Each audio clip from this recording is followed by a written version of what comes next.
Hello বন্ধুরা, দেখো আজকে সকাল থেকে ব্লগ স্টার্ট করে প্রতিদিন আজকে ব্লগ স্টার্ট করা হয়নি।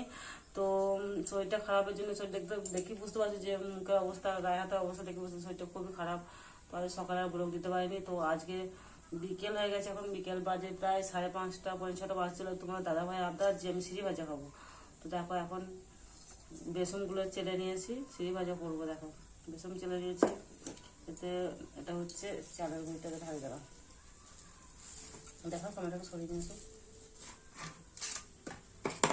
এতে অল্প চালের গুঁড়ি দেবো, মানে হাতে করে মাপ করে নিই 3 টেবিল চামচ মতো। 1 চামচ, 2 চামচ, 3 চামচ মতো চালের গুঁড়ি দিলাম। একটু খাবার সোডা দেবো,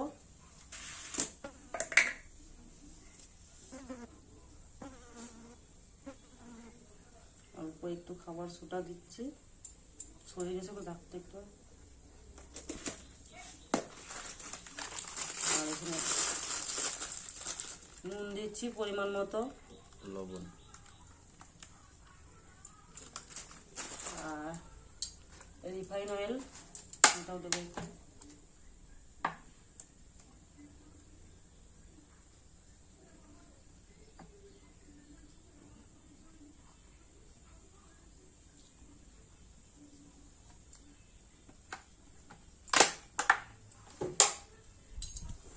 তো এটা ভালো করে মেখে নিই, তারপর জল দেবো।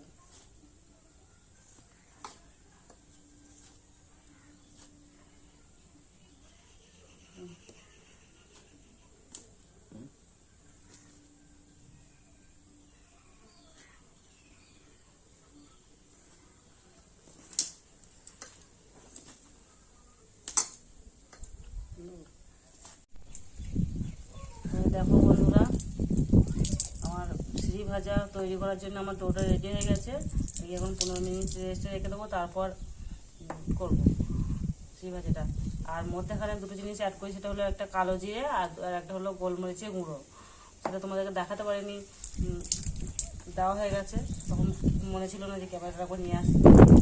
তো চলো 15 মিনিট রেস্টে রেখে দিই, তারপর যখন ভাজবো আবার তোমাদের দেখাবো। এই দেখো তোমার দাদাভাই সিঁড়ি ভাজা কড়াইয়ে দিচ্ছে। দেখো সিঁড়ি ভাজা না, এটা ঠিক ঝুড়ি ভাজার মতো করে নেবো, দিয়ে তারপরে ভেঙে নেবো, তো সিঁড়ি ভাজা হয়ে যাবে। পাচ্ছি না, আমরা ফার্স্ট টাইম ট্রাই করছি, তো জানি না কেমন হবে।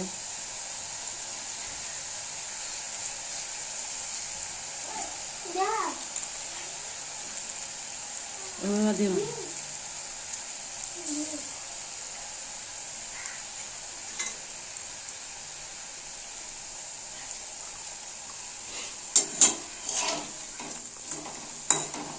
ওই তেলটা দিয়ে ওই দিকে চেঁচে দাও।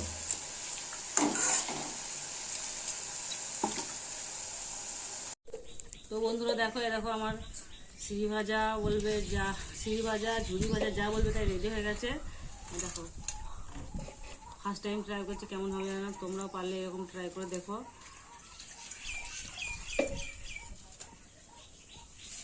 ঝুড়ি ভাজা সিঁড়ি ভাজা তো কেমন হয়েছে কমেন্টে বলে জানিও। আর ভিডিওটা ভালো লাগলে অবশ্যই লাইক শেয়ার করো। আর চ্যানেলে নতুন হয়ে থাকলে অবশ্যই চ্যানেলটি সাবস্ক্রাইব করে পাশে থেকো।